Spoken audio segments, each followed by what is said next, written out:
খুব দমবন্ধ আটকে পড়া একটা পরিবেশ মনে হচ্ছে যেন আমার কয়েকদিন থেকে। মনে হচ্ছে কোথাও বেরোতে পারছি না। তার উপর আবার ভীষণ টেনশনও আছে বিভিন্ন ব্যাপার নিয়ে। আজকে এই জায়গাটায় চায়ের কাপ হাতে নিয়ে আমার আকাশটাকে দেখে যেন মনে হচ্ছিল সব মুক্ত হয়ে গেল। আমার এই সময়টায় অদ্ভুতভাবে মনে হচ্ছে আমি বোধহয় কোনো একটা পাহাড়ি জায়গায় বসে আছি। এটাকে কল্পনা করে নিচ্ছি, সামনে একটা পাহাড় রয়েছে এবং আমার চোখের সামনে খুব সুন্দর কিছু দৃশ্যাবলী রয়েছে। সত্যি সত্যি বন্ধুরা, মনটা ভালো হয়ে গেল। এটা বাস্তবিকই কোনো গল্প কথা নয়। প্রকৃতির থেকে বড় হিলার বোধহয় আর কেউ নেই। আগেকার সময় বিভিন্ন উপন্যাসে, ছোট গল্পে আমরা স্বাস্থ্যোদ্ধারের জন্য যে হাওয়া বদলের কথাটা শুনতাম, সেটা কেবলমাত্র শারীরিক স্বাস্থ্যোদ্ধার নয় বন্ধুরা, সেটা মানসিক স্বাস্থ্যোদ্ধার তার থেকে আরও অনেক বেশি। এ কারণেই মাঝে মাঝে একটু বেড়াতে যেতে হয়, মনটা ভালো থাকে। এটা হচ্ছে মোচার চপ, আজকে আমাদের হয়েছে। কি যে অপূর্ব খেতে হয়েছে, একটা খেয়ে 2 নম্বর নিয়ে এলাম। আমার মনে হচ্ছে ভাত খাওয়ার আগে এটা বোধহয় সবটুকু শেষ হয়ে যাবে। কারোর মুখে যদি একটা ঢোকে তাহলে তার মুখে 2টোও ঢুকবে, 3টেও ঢুকবে। আমি আমার মুখটাকে বন্ধ করার চেষ্টা করছি, তাড়াতাড়ি করে পলায়ন করে এখান থেকে ছাদে চলে যাই, খানিক্ষণ এদিক ওদিক ঘুরি, তাহলে দুটোর জায়গায় 3টে আর খেতে ইচ্ছে করবে না। কিন্তু অত্যন্ত সুস্বাদু খেতে হয়েছে, আলপনা দি বানিয়েছে। আমি এ যাবৎকাল যত সম্রানী কাপ নিয়েছি, এই কাপটা এখনও পর্যন্ত সব থেকে ভালো। যেই রকম ধোয়া তেমন সুন্দর সুবাস, এবং ততক্ষণ টেকে। মাঝখানে যেটা হচ্ছিল, খুব ভালো ধোঁয়া, কিন্তু সাইজের ছোট এবং খুব তাড়াতাড়ি শেষ হয়ে যাচ্ছিল। মানে হনুমান চালিসা পুরোটাও শেষ করতে পারছিলাম না, তাতেই শেষ হয়ে যাচ্ছিল। কিন্তু এটা যেমন ভালো তেমনই ধোঁয়া। শুধু এইটা জ্বালিয়ে রেখেছি, সমস্ত ঘরে ঘরে কিন্তু ছড়ানো হয়ে গেছে। হ্যাঁ, ছড়ানোর পর যেটুকু অবশিষ্ট, কারণ দেখতেই পাচ্ছেন তো পুড়ে গেছে অনেকখানা। তো তারপর আমি যতটুকু বাকি আছে ততটুকু রেখে আমি ঘর দৌড় সমস্ত কিছু বন্ধ করে দেবো। তারপর আপনাদেরকে দেখাচ্ছি শুধু ওইটুকু বাকি আছে, তাতে এই একটা এত বড় ঘরটা নেহাত ছোটো নয়, কিন্তু কি অবস্থা দাঁড়ায়। ধোঁয়ায় ধোঁয়ায় অন্ধকার হয়ে যায়, এত ধোঁয়া, এবং গন্ধটা খুব মিষ্টি। দেখুন 10 মিনিট পর ঘরটা পুরো ধোঁয়া ধোঁয়া ধোঁয়া ধোঁয়া হয়ে গেছে। এটার লিঙ্ক অবশ্যই দেবো, তবে লিঙ্ক ওই প্রোডাক্টের লিঙ্ক করবো না, এটা আমি ডেসক্রিপশনের লিঙ্ক দিয়ে দেবো এটার, কারণ প্রোডাক্টটা সত্যি খুব ভালো। আর আগেরগুলোতে জ্বালাতে আমাকে 3টে করে কর্পূরের টুকরো দিতে হচ্ছিলো, এটাতে একটা লাগছে। সব মিলিয়ে মিশিয়ে ব্যাপারটা খুব সাশ্রয়ী এবং কাজেরও হচ্ছে, যার ফলে এটা দিয়ে দেবো। নমস্কার বন্ধুরা, নতুন ব্লগে আপনাদের সবাইকে স্বাগত জানাই। আশা করছি সবাই ভালো আছেন, যে যেখানে আছেন। শিলিগুড়ি শহরে আমরা ভালো আছি, মানসিকভাবে ভালো আছি, শারীরিকভাবে 100% ভালো নেই, গলা শুনে বুঝতে পারছেন।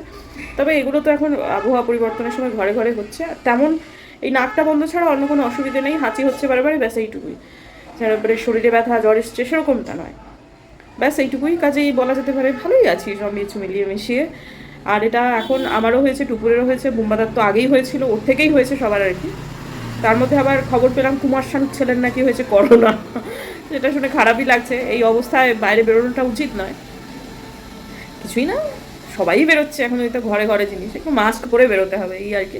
তো আজকে আবার যাবো, হাইজিন কেয়ার থেকে ফোন করেছিল যে আমার শাড়িগুলো, সমস্ত ফলস পিকো যেগুলো করতে দিয়েছিলাম সেগুলো সব হয়ে গেছে। এমনিতে আমাকে হাইজিন কেয়ারে যেতেও হতো, কালকে কাদা লাগিয়ে নিয়ে এসেছি, অত ভালো শাড়িটা, ওটা ওয়াশ করতে হবে, ওটা বাড়িতে ওয়াশ করা যাবে না। তো যাচ্ছি যখন, একবার ওই শাড়িটা দিয়ে ওয়াশে করতে দিয়ে আসবো, মানে ওয়াশ করতে দিয়ে বাকিগুলো নিয়ে চলে আসবো। আজকে আমার মা আমাকে একটা নাইটি পাঠিয়েছে কোরিয়ার করে। এই রসিকতাগুলো আসলে মায়ের সঙ্গে কে যে করেন, মানে জানি আমি কি করেছেন, খারাপ লাগছে। এটা তো আমার মায়ের চয়েস হতে পারে না, এটা মা কাউকে দিয়ে এটা কেনা করিয়েছেন আর কি। ঠিক আছে, মা দিয়েছেন, পরবো, আপনাদের সামনে আসতেও পারি নাও পারি। একদিন আগে একটা নাইটি বাতিলের কথা বলেছিলাম তো, মা তো ইউটিউব দেখতে পারেন না, মা স্মার্টফোনে অতটা সরগরম নন।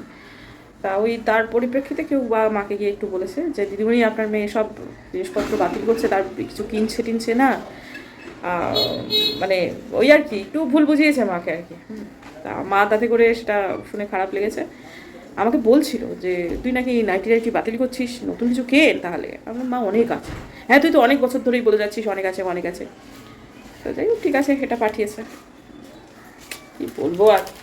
আমি তো সেটাতে ওইটা মিন করিনি, আমার কাছে সত্যিই অনেক আছে, আর একটা নাইটি কিনতে পারবো না। কিন্তু যাই হোক, মা যে কী বুঝেছেন, মাকে যে কে কী বুঝিয়েছে, এই তো মুশকিল। বা এটাও হতে পারে যে এটা না পড়ে আমি রেখে দিলাম, যিনি মাকে ভুলভাল বুঝিয়েছেন এটা আমি তার বউকে দেবো করতে, তিনি না হয়ে পড়বেন। মাকে গিয়ে বলবো যে মা চলো তুমি আমাকে যদি কিনে দিতেই চাও আমাকে টাকা দাও, আমি আমার নিজের মতো করে কিনে নিচ্ছি আর কি। ওখানে পছন্দসই জিনিসপত্র হতেই থাকে, জানেন তো, হতেই থাকে। মানুষটা বিচলিত হয়েছে, কাউকে দিয়ে টাকা দিয়ে কেনা করিয়েছে, কুরিয়ারের ছেলেটাকে বারবার করে ফোন করে বাড়িতে ডেকে নিয়ে এসেছে, প্যাকেট করিয়েছে, পাঠিয়েছে। কেন যে শুধু শুধু এরকম রসিকতাগুলো করে একটা ৭৭ বছরের মানুষের সাথে? মায়ের মন যতই হোক বুঝতে তো হবে, কিন্তু এগুলো তো বলে লাভ নেই। আমি ইয়েতেও বলেছি এর আগে, মানে অফলাইনেও কয়েকজনের সাথে আমার কি কথা হয়েছে, ভাবে ভাবে বলেছি, সরাসরি বলেছি। কিছু কিছু মানুষ এ ধরনের রসিকতা করে খুব আনন্দ পায়। আর আমার মাও খুব সিধে সাদা মানুষ, তো এইটাই আর কি হয়েছে মুশকিল। পর যখন দিনাটায় যাবো না, মার মুখ থেকে তোমার নামটা শুনিয়ে বার করি যে কে তোমাকে ভুল বুঝিয়েছে মা, আমার নাকি নাইটি নেই, আমি নাকি এখন, যাই হোক, যেগুলো যেগুলো বুঝতে তো পারছি, সেসবগুলো কে বলেছে তোমাকে, সেটা যখন মা বলবেন আমি তখন ক্যামেরা করব মায়ের সামনে। মাকে তো কেউ অবিশ্বাস করবে না, তো মা তখন বলবেন, আমি মায়ের সামনে ক্যামেরা করব, তারপর তোমার বাড়ি গিয়ে তোমার মুখটা দেখিয়ে বলবো এই যে এই দাদা, ইনি আমার মাকে এইগুলো বুঝিয়েছেন। তারপর যেন বলোনি তোকে ছোটোবেলা থেকে কোলে করে বড় করেছি। ঝিনুক কিন্তু খুব অসভ্য হয়ে যায় মাঝে মাঝে, মায়ের ব্যাপারে কিন্তু খুব বেশি রকম, সাবধান দাদা। আর এই চ্যাংড়ামিগুলো করো না, সে বয়স তোমার আর নেই, প্লিজ। বেরোচ্ছি একটু সন্ধে করেই, দিনে দিনে ভেবেছিলাম, কিন্তু সেটা আর হলো না। মেয়েটা আমার ঘুমাচ্ছে, ডিস্টার্ব করবো না, তাই জন্য এখানে আর কোনো রকম কথাবার্তা বলছি না। তো এখন একটু হাতেই যেটা নিয়েছি সেটা আগের দিনে পড়েছিলাম, আসতে গিয়ে এত জল বৃষ্টির মধ্যে বিয়ে বাড়ি গেলে যা হয়, পাড়ে কাদা লেগেছে। শাড়িটাকে কোনোভাবেই আমি খারাপ করতে চাইছি না আসলে, যার ফলে বাড়িতে কাচার কোনো ঝুঁকি নেব না। শাড়িটা আমার খুব পছন্দের, তো বরের জন্য কিছু কিনতে হবে কিনা, বর একটু অবশ্য বলে দিয়েছে যে তার যা যা লাগবে। তা ঠিক আছে, বেরোচ্ছি যখন একটু তো টুকিটাকি কিনে আনতেই হবে। তা মানে ওই আর কি, ও এখন খাতা দেখা নিয়ে খুব ব্যস্ত, এখন ওর ফরমাইশ কেবলমাত্র লাল লাল কালি, এই আর কি, কালির পেন, এটাই। তো আজকে যেটা হলো সেটা হচ্ছে যে এই যে সকালবেলাতে ভোরবেলাতে কেবাকাহারা একটা ডাল পুরো ভেঙে মোটকে নিচে ফেলে রেখে দিয়েছে। আলপনাদিকে আমি যে কারণে এই জায়গাটাতে এই ধরনের গাছ লাগাতে বারণ করেছিলাম, ও তো কথা শোনার মানুষ নয়, এত বড় একটা পরিসর পেয়েছে, একটা গুজে দিয়েছে, সেটা লেগে গেছে। মুশকিলটা এটাই। তো সেটা এতক্ষণ পর্যন্ত ওরা কেউ খেয়াল করেনি। আমিও যে আজকে সকালবেলাটা এই দিকটায় খুব একটা দেখেছি, বেরোয়নি খুব একটা, এই জায়গাটা আসিনি, এখন দেখছি পড়ে আছে এবং মোটকেছে, সেটাও দেখতে পেলাম। কিন্তু লতা কলকের ডাল না এরকমভাবে বেঁধে দিলে সেটা জুড়ে যায়। তা আমি বলেছিলাম যে এই জায়গাটাতে কিন্তু এই জন্যই রসুনলতা লাগাবো আমি বলেছিলাম, কারণ রসুনলতা গাছে না কেউ পুজো করে না। আর রসুনলতা গাছ তুলে দেওয়ার ক্ষেত্রে একটা সুবিধে হচ্ছে, রসুনলতা গাছে কোনো ইনসেক্ট হয় না। একটা বাড়ির ওপর দিয়ে যে বেয়ে বেয়ে যে গাছ যাবে, রসুনলতা গাছে সাপ বায় না, রসুনলতা গাছে পোকামাকড়ও খুব কম হয়, তথা হয়ই না, কারণ ওই পুরো গাছটাতেই একটা রসুনের গন্ধ আছে। কিন্তু লতাকলকে ওপর দিয়ে বেয়ে দিলে এই সমস্যাটা হবেই হবে। এই যে যেমন এখানে চুরির সমস্যা হবে, গাছগুলোর ক্ষতি হবে, তেমনই তা দিয়ে ইনসেক্টও বাইবে। আলপনাদিকে আমি বুঝিয়ে পারি না অনেক কিছু, ওই হয় না যে অল্পবিদ্যা ভয়ঙ্করী, যা ওকে মানে পুঙ্খানুপুঙ্খভাবে সমস্ত কিছু ওকে বুঝিয়ে বলতে হবে যে এইখানে আমি কেন রসুনলতা চাইছি, এখানে অন্য কেন কিছু চাইছি না। মানে সব কিছু সবসময় অত এক্সপ্লেন করা যায় না, কিন্তু না করলে কোনো উপায় নেই, মানে তাকে করতেই হবে, মানে একটা অপকীর্তি। এই একটা গাছটা ধরে গেছে, এখন এই সমস্যাটা হচ্ছে। বাড়িতে প্রত্যেক দিন প্রচুর প্রচুর পরিমাণ বহিরাগত, যাদের আমরা একটুও পছন্দ করছি না, অনাহুত মানুষ ভোরবেলায় ঢুকছেন। এই যে কয়েকদিন আগে বললো যে ওই কি বলে তুলসী গাছ একটা গোড়ায় কোথায় একটা পড়েছে, সেটা উপরে নিয়ে কেউ একটা চলে গেছে। সে জানলো কেমন করে এখানে তুলসী গাছ আছে বলুন তো? কারণ এই ফুল চুরি করতে ঢুকেছে তো ওই লতাকলকে, ভেতরটা তো আজকাল আর যেতে পারে না।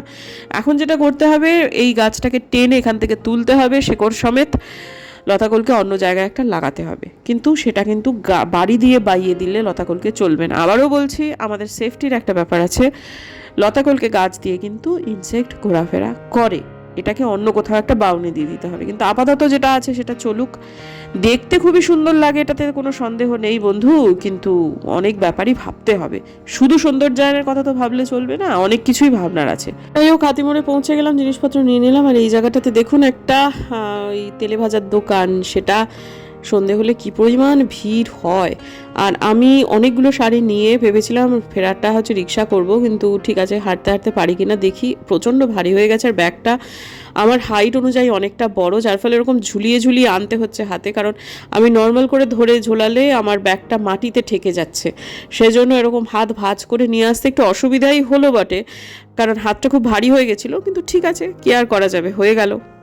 আজকে আমি রাত্রবেলাতে টুকুরকে ডিনারে বানিয়ে দেবো পায়েস, রুটি আর ঘুগনি। ঘুগনির জন্য একটুখানি পনিরও কিনলাম, যাতে করে ঘুগনিটা আরেকটু বেশি হেলদি হয়ে যায়। তা এখন যাব, গিয়ে আগে সেটা বানাবো। ডিনারটা তাড়াতাড়ি শেষ করতে হবে আজকে। এই যে এটা আজকে দুপুরবেলাতে ভিজিয়েছি, সুন্দর ভিজে গেছে। দুপুরবেলা মানে তখন 1টা বাজে। রাজমাটা নিয়েই সমস্যা, না হয়ে গেছে মোটামুটি। হচ্ছে না কেন বাবা? হ্যাঁ হয়ে গেছে। সব খেলা হচ্ছে মনের, বুঝলেন বন্ধু। আজকে যখন আমি রান্নাঘরে ঢুকেছি, আমি তখন ডিসাইড করেছি আমি এই যে ঢুকলাম এবং এই রান্নাঘর থেকে সমস্ত জিনিসপত্র রেডি করে আমি মেয়েকে খাবার সার্ভ করবো ঠিক 45 মিনিটের মধ্যে। তো কোটা বাটা সবটুকুই আমি করব, একা হাতেই করব, এবং সেটা আমি মোটামুটি 3 পদ তো করে ফেলবো। এবং সেটাই হয়েছে, আমি 45 মিনিটের আগেই কিন্তু আমার মেয়েকে সবটুকু খাবার দিয়ে দিতে পেরেছি।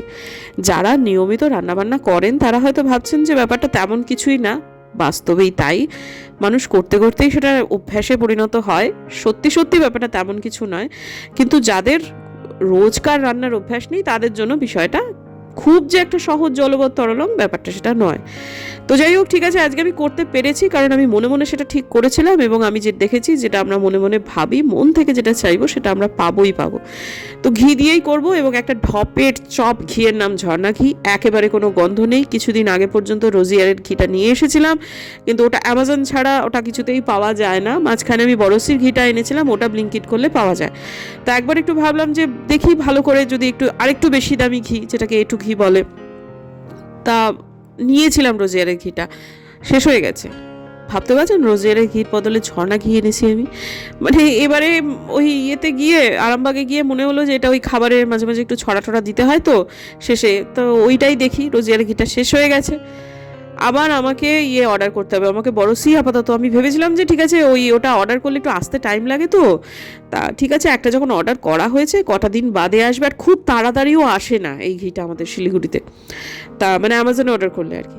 তা ঠিক আছে, এই কটা দিনের জন্য না এটা দিয়ে চালাই, জীবনেও এই ঘিটার আমি আনবো না। বিশেষ করে ওই শিল্পী ঘি, মাদার ডেয়ারি ঘি, কিসব আছে না, এই সবগুলো ঠিক আছে, কিন্তু ঝর্ণা ঘিটা না, মানে কোনো গন্ধ নেই, কিছু না, কোনো টেস্ট নেই। এটা যে কি কে জানে বাবা। তো যাই হোক, একটুখানি আধখানা 200 গ্রামের পনির নিয়ে এসেছিলাম, 200 গ্রামের পনির আধখানা কেটে দিলাম, 100 গ্রাম পনির দিয়েই হবে। তো আজকে খেতে একটু অন্য রকমের হয়েছিল, এমনি শুধু শুধু করা যায় সেটা এক রকমের হয়, আর পনির দিয়ে খেতে বহরেও যেমন একটু বেড়েছিল, আর জিনিসটা খেতেও ভালো হয়েছিল। আর যদি মটরটা সেদ্ধ করা থাকে তাহলে ঘুগনি রান্না করতে তো কোনো ব্যাপারই নয়, এই মশলাটুকু কষানোটাই হচ্ছে কাজ, তার বাইরে তো বিশেষ কাজ নেই। আর ঘুগনি রান্নায় বেশি সময় একটা লাগে না, আর তাছাড়া আমি ঘুগনি রান্নাটা নিয়মিত করি সেহেতু এই কাজটা করতে আমার খুব একটা বেশি সময় লাগেনি। এটা আমার প্র্যাকটিসের মধ্যেই বলা যেতে পারে। আমার যেটা মুশকিল হয়, দুটো ওভেনে দুটো রান্না একসাথে করলে। যাই হোক, এর আগেও আমি বলেছি, আবারও বলছি যে আমি ঘুগনি রান্নায় টেস্ট ব্যালেন্স করবার জন্য চিনি দিই না, দিই তার বদলে টমেটো সস। খেতে খুবই ভালো হয়, যদিও টমেটো দিয়েও কষিয়েছি, কিন্তু ওই সসের একটা আলাদা ফ্লেভার আছে। একটা জিনিস দেখানো হলো না, একটা দেখালাম যে একটা গুঁড়ো দিলাম, ওটা গরম মশলা, আর একটা জিনিস দেখাতে পারিনি, সেটা ভাজা জিরে গুঁড়োটা ছিল, সেটা শেষে মিশিয়ে দিয়েছিলাম, খেতে খুব সুন্দর হয়েছিল। তো ওটা ওদিকে ফুটুক, ওটা এখনও হয়নি, আর আমি এদিকে পায়েসটা বসিয়ে দিই। পায়েসটা বানাতেই সময় লাগে, তো আমি আবার সেই ঢপের চপ ঘি দিয়ে একটুখানি ভেজে নিলাম হচ্ছে কাজু কিশমিশ, তারপর একটু দুধটা 1 প্যাকেট দিয়েছিলাম, পরে আপনারা দুধ দেখলে বুঝতে পারবেন একটু বাদে ক্লিপিংটা, সে আমি আর একটু দুধ অ্যাড করেছিলাম। হ্যাঁ, তো আমার না সেমুই আনা আছে, সেমইয়ের পায়েসটা টুপুর আমার খেতে চায় না, মানে ও চালের পায়েসটাই বেশি পছন্দ করে। তো কয়েকদিন আগে আমি বলছিলাম যে কেন যে এত দাম দিয়ে আমি গুঁড়ো এই কি বলে ওটার নাম, গুড় নিয়ে এসেছি, কে জানে আর কোনোদিনও কিনবো না, ওটা সেদিন মনে হয়েছিল। কিন্তু যতবার আমি এই গুড় দিয়ে আমি পায়েস রান্না করেছি খুব সুন্দর খেতে হয়েছে, এটা কিন্তু ঠিকই। তো পায়েসটা হয়ে যাক, এরপর মেয়েটাকে আমি কেবলমাত্র মেয়ের জন্যই আমি রুটি প্রথমে ভেবেছিলাম, কিন্তু আপনারা না বেলবো যখন তখন দেখবেন এই বেলাটার মধ্যে কিন্তু আমি একটু পরোটা পরোটা টাইপেরই বেলেছি আর কি। অল্প একটু ময়াম দিয়েছিলাম, হচ্ছে একটু গলা মাখন, সেটা দিয়ে এটার মধ্যে জোয়ান সামান্য, তারপরে ওই আরও টুকিটাকি একটু লঙ্কার গুঁড়ো, একটু লবণ, এসবগুলো দিয়েছিলাম, একটু অরিগ্যানো দিয়েছিলাম, দিয়ে তারপর সেটাকে মেখে রেখেছিলাম খানিকক্ষণ। তারপর মানে ওই ঘুগনি রান্না করতে করতে এটা হয়ে গেছিলো। তারপর এখন একটু মেয়েটাকে বাটার দিয়ে ভেজে দিই। আগে ওই রোজিয়ারি ঘিটা থাকলে আমি সেটা দিয়ে ভেজে দিতাম, কিন্তু যা ঘির বহর তাতে বুঝতে পারছি, তাতে করে এই ঝর্ণা ঘি দিয়ে মেয়েকে আর যাই হোক পরোটা ভেজে দেবো না। মানে ওটা আমার ভীমরতি যেদিন হবে সেদিনই আমি করবো আর কি, আর কোনো দিন এই ঘিটা আমি কিনবো না। তো যাই হোক, ঠিক আছে, এখন আপাতত যারা কেউ যদি ঝর্ণা ঘির পক্ষ থেকে দেখেন আমাকে ক্ষমা করবেন, কিন্তু এটা সত্যি কথা, আপনাদের ঘিটা খেতেও মানে মোটেই তেমন কিছু নয়, গন্ধ কিছুই নাই, এটা কি হয়েছে কে জানে। তো ঠিক আছে, মার্জনা করবেন বন্ধুরা, যারা ঝর্ণা ঘি ভালোবাসেন আমাকে তারা ক্ষমা করবেন, কিন্তু এটাই সত্যি কথা, আমার যা মনে হয়েছে আমি সেটাই বলছি। তো এখন মোটামুটি হয়ে গেছে আমার পায়েসটা প্রায়। এখন শুধুমাত্র গ্যাসটাকে বন্ধ করে দিয়ে আমাকে কিছুক্ষণের জন্য গ্যাসটা বন্ধ করে এই গুড়টা মেশাতে হবে, কারণ গ্যাসের ফ্লেম অন অবস্থায় আমি গুড় মেশাতে গিয়ে দুধ কাটিয়ে ফেলেছি, এর আগে হয়েছে, কিন্তু তার কিছুক্ষণের মধ্যে আবার চালিয়ে দিলে তখন আবার কোনো সমস্যা হয় না। আমার নিজেরই হয়েছে এরকম, তবে সেটা ওই গুড় মানে ঢেলা গুড় ছিল, এই গুঁড়ো গুড় ছিল না সেটা, কিন্তু আমি ওই ঝুঁকিতে আর যাবই না। তো মেয়েটা আমার খেতে প্রচণ্ড ভালোবাসে পায়েস, হ্যাঁ, তো আর মিল্ক একটু মিঠাই মেট দিয়ে দিলাম, ছিল সেই জন্যই দিলাম, না হলে দিতাম না। এটার জন্য যে টেস্ট কিছুটা এদিক ওদিক হয়তো বা হবে, সেটা হয়তো পার্সেন্টেজের হিসেবে 1%, কিন্তু টেস্ট যদি কিছু হয় তাহলে সেটাই গুড় দিয়েই কিন্তু হয়েছে, সেটা মানে গুঁড়ো গুড়। এটা ব্লিঙ্কিট করেছিলাম এককালে, অনেক দিন থেকেই চলছে, শেষ আর হচ্ছে না, কিন্তু ঠিক আছে, এটা শেষ হয়ে গেলে আবার প্রাণে ধরে না হয় আর একটাও কিনে ফেলবো, কারণ এটা করলে সত্যি পায়েসটা সত্যিই খেতে খুব ভালো হয়। আর যতটা দেখছেন আমি ঘুগনি করেছি, পায়েস করেছি, সবই এক রাতের মধ্যে শেষ হয়ে যাবে এমন নয়, এটা কালকে সকালবেলাতেও আমাদের জলখাবারেতে হয়ে যাবে।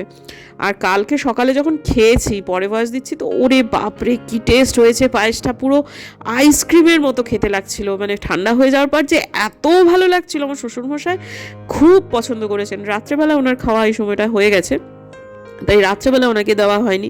আর ছেলে একটু ভারী খেলে রাত্রেবেলা দিতে চাইলে বাবাকে একটু রাগই করে, তাই জন্য আর এটা দিইনি, সকালবেলাতেই তাকে দেওয়া হয়েছিল।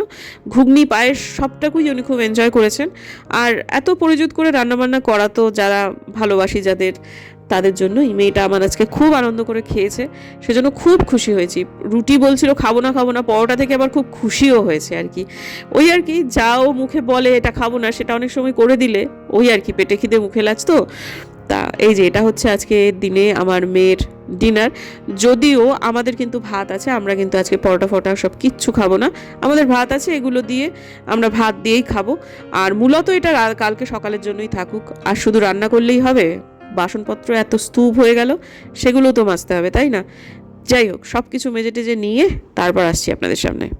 তখন ঠিকঠাক ছিলাম, আমার প্রত্যেক দিনই তাই হচ্ছে, রাত্রে শোয়ার একদিকে খুব শরীরটা খারাপ হচ্ছে, এখন বলার মতো শরীর খারাপ, সত্যি সত্যি মানে ভীষণ রকম কষ্ট হচ্ছে। ঠিক জ্বর আসার আগে যে অসুবিধাগুলো হয় সেটা হচ্ছে, এবং আমি ওষুধগুলো সব খেয়ে নিয়েছি।